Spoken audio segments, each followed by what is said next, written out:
Hello everyone, welcome to study IQ. Study IQ के इस video में मैं आपको पढ़ाऊंगा गवर्नमेंट स्कीम्स। हम जो गवर्नमेंट स्कीम्स पढ़ रहे हैं डिफरेंट एग्जाम्स के लिए, तो उसको हम कंटिन्यू करेंगे। ये इस सीरीज़ में तीसरा वीडियो है और इस वीडियो में मैं तीन काफ़ी इंपॉर्टेंट स्कीम्स को कवर करूंगा। एक है प्रधानमंत्री सुरक्षा बीमा योजना, प्रधानमंत्री जन धन योजना और प्रधानमंत्री जीवन ज्योति बीमा योजना। खास तौर पे सुरक्षा बीमा योजना और जीवन ज्योति बीमा योजना में काफ़ी कन्फ्यूज़न होती है सबको, तो वो इस वीडियो को देखने के बाद आपकी कन्फ्यूज़न पूरी तरह से दूर हो जाएगी और काफ़ी अच्छा रिस्पॉन्स आपका मुझे इस सीरीज़ में मिल रहा है। तो गवर्नमेंट स्कीम जो भी न्यूज़ में है मैं वो सारी काफ़ी डिटेल में आपको पढ़ा रहा हूँ। तो आइए वीडियो को शुरू करते हैं। वीडियो शुरू करने से पहले मैं बता दूं, अगर आप करंट अफेयर्स बहुत अच्छे से पढ़ना चाहते हैं तो मेरे डेली और वीकली करंट अफेयर का कोर्स आता है। आपको ये कोड यूज़ करना है GGCA और आपको ये कोर्स सिर्फ 1999 यानी 1999 रुपये में मिल जाएगा। आप चाहें तो ये QR कोड भी स्कैन कर सकते हैं और सीधे आप करंट अफेयर का कोर्स परचेज कर सकते हैं। इसके लिए आप हमारी ऐप स्टडी IQ की जो ऐप है वो भी डाउनलोड कर सकते हैं। इसका लिंक मैंने नीचे डिस्क्रिप्शन में डलवा दिया है, वहाँ पे क्लिक करके भी आप इस कोर्स को परचेज कर सकते हैं। तो आइए अब शुरू करते हैं हमारी गवर्नमेंट स्कीम्स का पार्ट नंबर 3, प्रधानमंत्री जनधन योजना।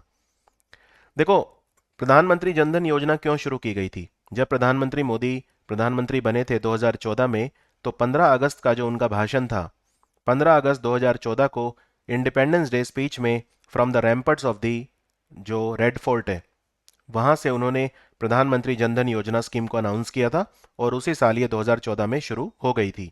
ये फाइनेंशियल इंक्लूजन स्कीम है, ये बहुत इंपॉर्टेंट है।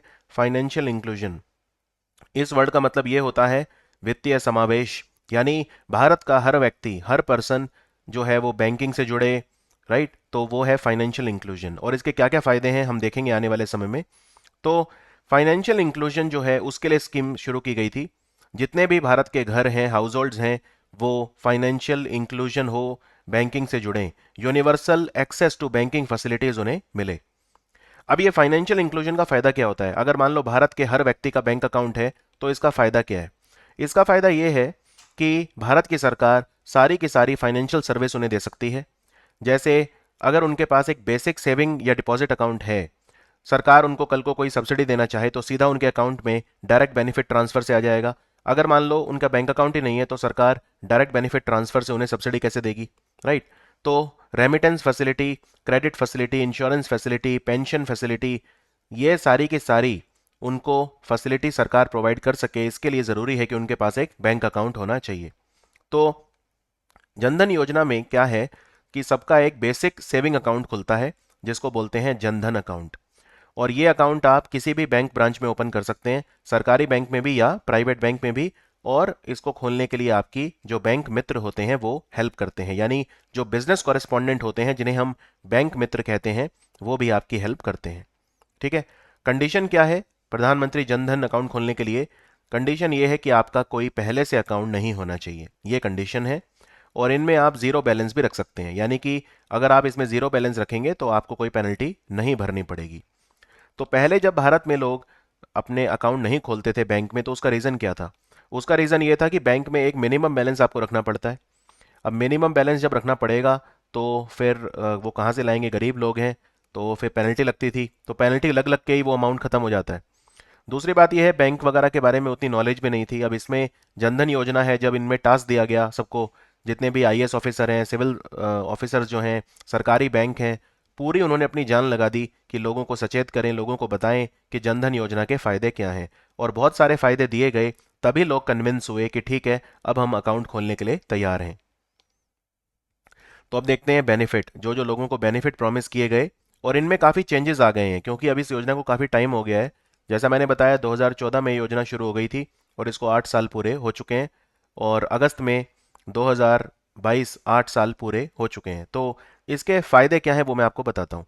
देखो, सबसे पहले तो इसमें एक बेसिक सेविंग अकाउंट मिलता है हर पर्सन को, यानी कि जो अनबैंक्ड पर्सन है, अनबैंक्ड मतलब जिसका पहले से कोई बैंक अकाउंट नहीं है, उसको एक सेविंग अकाउंट मिल गया। और सेविंग अकाउंट में आप जानते हैं जब भी आप पैसे रखते हैं तो उसमें आपको ब्याज भी मिलता है। सेविंग अकाउंट और करंट अकाउंट में यही फर्क होता है, सेविंग अकाउंट में आपको ब्याज मिलता है, करंट अकाउंट में आपको ब्याज नहीं मिलता है। दूसरी सबसे अच्छी बात यह है, इसमें कोई मिनिमम बैलेंस रिक्वायरमेंट नहीं है, यानी प्रधानमंत्री जनधन योजना अकाउंट जो होते हैं, जिन्हें हम जनधन अकाउंट बोलते हैं, उनमें कोई मिनिमम रिक्वायरमेंट नहीं है कि आपको मिनिमम बैलेंस रिक्वायरमेंट, आप जीरो बैलेंस भी रख सकते हो। फिर इंटरेस्ट मिलता है, क्योंकि सेविंग अकाउंट है तो जो भी आप पैसा डिपॉजिट करोगे उसमें इंटरेस्ट आपको मिलता है। सबसे अच्छी बात इसमें रुपे डेबिट कार्ड मिलता है, यानी हर गरीब आदमी के पास अब ना सिर्फ अकाउंट हो गया बल्कि एक डेबिट कार्ड हो गया, और ये डेबिट कार्ड भी रुपे पे है। तो डेबिट कार्ड होने के अपने फायदे हैं, फाइनेंशियल इंक्लूजन, यानी आप उसे डिजिटल इंडिया से भी जोड़ रहे हैं, डिजिटाइज हो रहा है वो डेबिट कार्ड यूज करना सीखेगा, तो कैशलेस इकोनॉमी की तरफ भी हम जा रहे हैं। दूसरा, रुपे रुपे हमारा खुद का प्लेटफॉर्म है, हम वीजा मास्टर कार्ड या एमएक्स यूज नहीं कर रहे हैं, हम रुपे यूज कर रहे हैं, तो हमारी इससे जो पावर है, सॉफ्ट पावर, वो भी बढ़ती है। तो रुपे डेबिट कार्ड हर जनधन अकाउंट होल्डर को मिलता है। फिर इसमें एक्सीडेंट इंश्योरेंस कवर मिलता है आपको। देखो, एक्सीडेंट इंश्योरेंस कवर में आपको सबसे बड़ी बात, कोई प्रीमियम नहीं भरना। आप अगर कोई भी एक्सीडेंट इंश्योरेंस लेते हैं तो आपको प्रीमियम भरना पड़ता है, इसमें आपको कोई प्रीमियम नहीं भरना, और आपको 2 लाख रुपए का इसमें एक्सीडेंट इंश्योरेंस कवर है। यानी भारत का कोई भी गरीब आदमी है, अगर उसका जनधन अकाउंट है और उसका एक्सीडेंट हो जाता है, तो अस्पताल में 2 लाख रुपए तक का उसे एक्सीडेंट इंश्योरेंस कवर मिलेगा। 2 लाख रुपए तक सरकार उसका खर्चा उठाएगी। पहले ये अमाउंट 1 लाख था, फिर 28 अगस्त 2018 से ये अमाउंट बढ़ा के 2 लाख कर दिया था। ठीक है, तो 28 अगस्त 2018, एक्चुअली अगस्त 2018 में इस योजना को 4 साल पूरे हो गए थे। तो जब 4 साल पूरे हो गए थे तो फिर ये अमाउंट 2 लाख कर दिया था। पहले जब शुरू हुई थी तब ये 1 लाख रुपए था। तो ये एमसीक्यू बहुत ज्यादा आता है कि प्रधानमंत्री जनधन योजना में जो एक्सीडेंट इंश्योरेंस कवर है वो कितना है, तो आंसर है 2 लाख रुपए।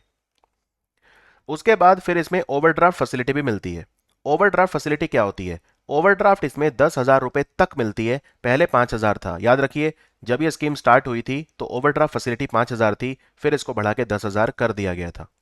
और इसमें 2,000 रुपए तक कोई कंडीशन अटैच नहीं है, यानी 2,000 रुपए का ओवरड्राफ्ट आपको निशर्त मिलेगा। और उसके बाद फिर आपका देखेंगे वो अकाउंट कैसा है, कितना पैसा उसमें रहता है, आपकी आर्थिक स्थिति कैसी है, उसके बाद फिर आपको ओवरड्राफ्ट अलाउ करेंगे। अब ओवरड्राफ्ट समझते हैं क्या होता है। मान लो आपके अकाउंट में 5,000 रुपए हैं सिर्फ, और आपको कहीं पे अर्जेंट खर्चा करना पड़े 7,000, तो क्या आप 2,000 रुपए ये एक्स्ट्रा खर्च कर सकते हैं? हाँ, क्योंकि इसमें 2,000 रुपए आपको बिना शर्त के ओवरड्राफ्ट मिलता है। ओवरड्राफ्ट एक प्री अप्रूव्ड लोन होता है, यानी आपको पहले से ही सरकार एक प्री अप्रूव्ड लोन दे रही है कि 2,000 रुपए, यानी आपके अकाउंट में अगर 5,000 रुपए हैं तो आप 7,000 रुपए का भी चेक काट सकते हो। क्यों? क्योंकि आपको 2,000 का ओवरड्राफ्ट है। वैसे तो 10,000 का है, लेकिन 2,000 तो अनकंडीशनल है।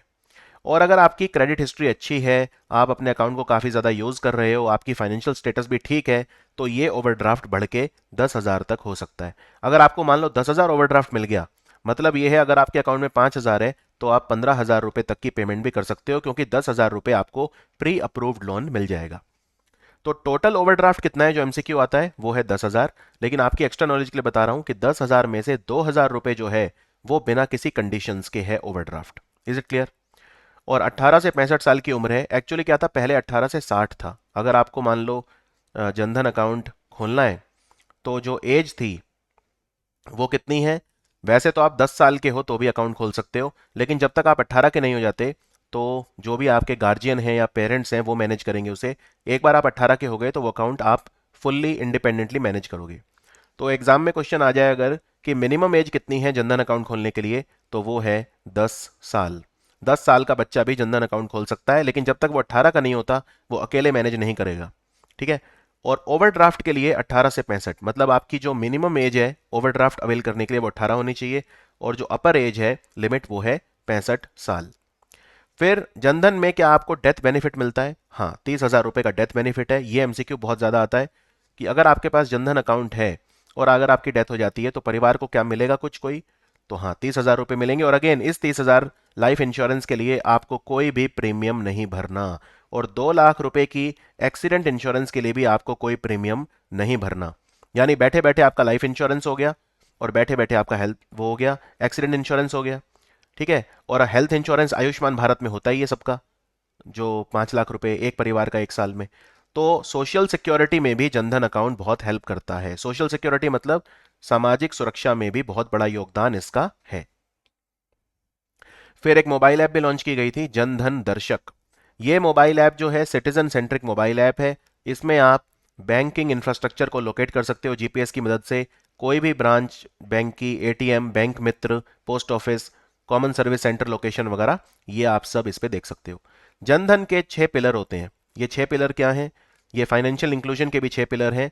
आप सबको बैंक अकाउंट दो, क्रेडिट दो, इंश्योरेंस दो, पेंशन दो, फाइनेंशियल लिटरेसी दो, राइट, और जो बैंकिंग एजेंट्स हैं उनका पेनिट्रेशन इंक्रीज करो। तो इनको बोलते हैं 6 पिलर, और ये डिजाइन किए गए हैं भारत में फाइनेंशियल इंक्लूजन को प्रमोट करने के लिए।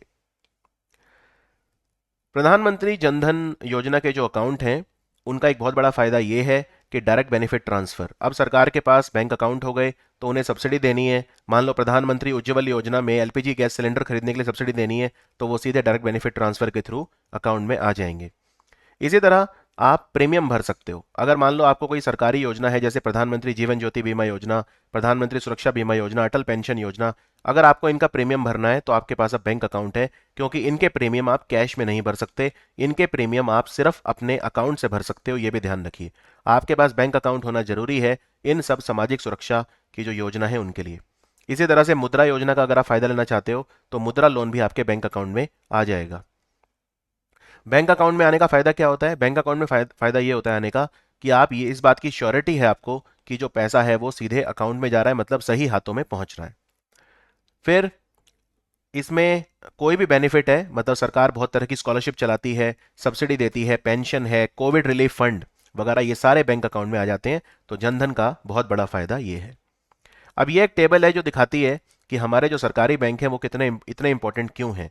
तो टोटल अकाउंट जो खुले हैं जनधन में अभी तक, मैं बता रहा हूँ, लेटेस्ट बता रहा हूँ ये मैं आपको, 27 जुलाई 2022 तक, ठीक है, जो ऑफिशियल वेबसाइट पे अवेलेबल है, 46 करोड़ 11 लाख टोटल जनधन अकाउंट खुले हैं इंडिया में। सोचिए, और ये वो लोग हैं जिनके पहले बैंक अकाउंट नहीं थे, क्योंकि जनधन अकाउंट खोलने के लिए अनबैंक्ड होना चाहिए पर्सन को। तो 46 करोड़ 11 लाख बैंक अकाउंट खुले हैं। और इनमें से अगर मैं आपको बताऊं कि सरकारी बैंकों में कितने खुले हैं, तो आप देख सकते हैं 36 करोड़ 31 लाख, यानी 46 करोड़ में से 36 करोड़ बैंक अकाउंट तो सरकारी बैंकों में खुले हैं। उसके बाद रीजनल रूरल बैंक में खुले हैं 8.5 करोड़। और देखिए प्राइवेट बैंकों में सिर्फ 1.3 करोड़। तो अगर कोई पूछे कि सरकारी बैंक इतना नुकसान देते हैं, नॉन परफॉर्मिंग एसेट ज्यादा रहते हैं, ये वो, तो क्या सरकारी बैंक भारत में होने चाहिए? क्या आप प्राइवेटाइज कर दो? आप यहाँ पे आपके सामने तस्वीर साफ है। प्राइवेट बैंक का पर्पज होता है सिर्फ प्रॉफिट। सरकारी बैंक जो होते हैं उनका जो पर्पज होता है वो सोशल वेलफेयर भी होता है, प्रॉफिट भी होता है, वो स्कीम्स को भी लागू करवाते हैं, इंप्लीमेंट भी करवाते हैं। तो 46 करोड़ अकाउंट में से 36 करोड़ पब्लिक सेक्टर बैंक, और रीजनल रूरल बैंक भी वो सरकारी बोल दो आप उसे, मेजोरिटी तो सरकार के पास ही होता है उसमें, वो भी सरकारी ही होते हैं, राइट। तो उसमें ध्यान रखिए कि रीजनल रूरल बैंक जो हैं, अगर आप टोटल इनको मिला दें तो आप देख सकते हैं कि 46 में से लगभग 45 करोड़ तो सरकारी बैंकों में ही खुले हैं, बस 1 करोड़ से थोड़े ज्यादा हैं जो प्राइवेट बैंकों में खुले हैं। Is it clear? एकदम ये क्लियर है आपको जनधन के बारे में?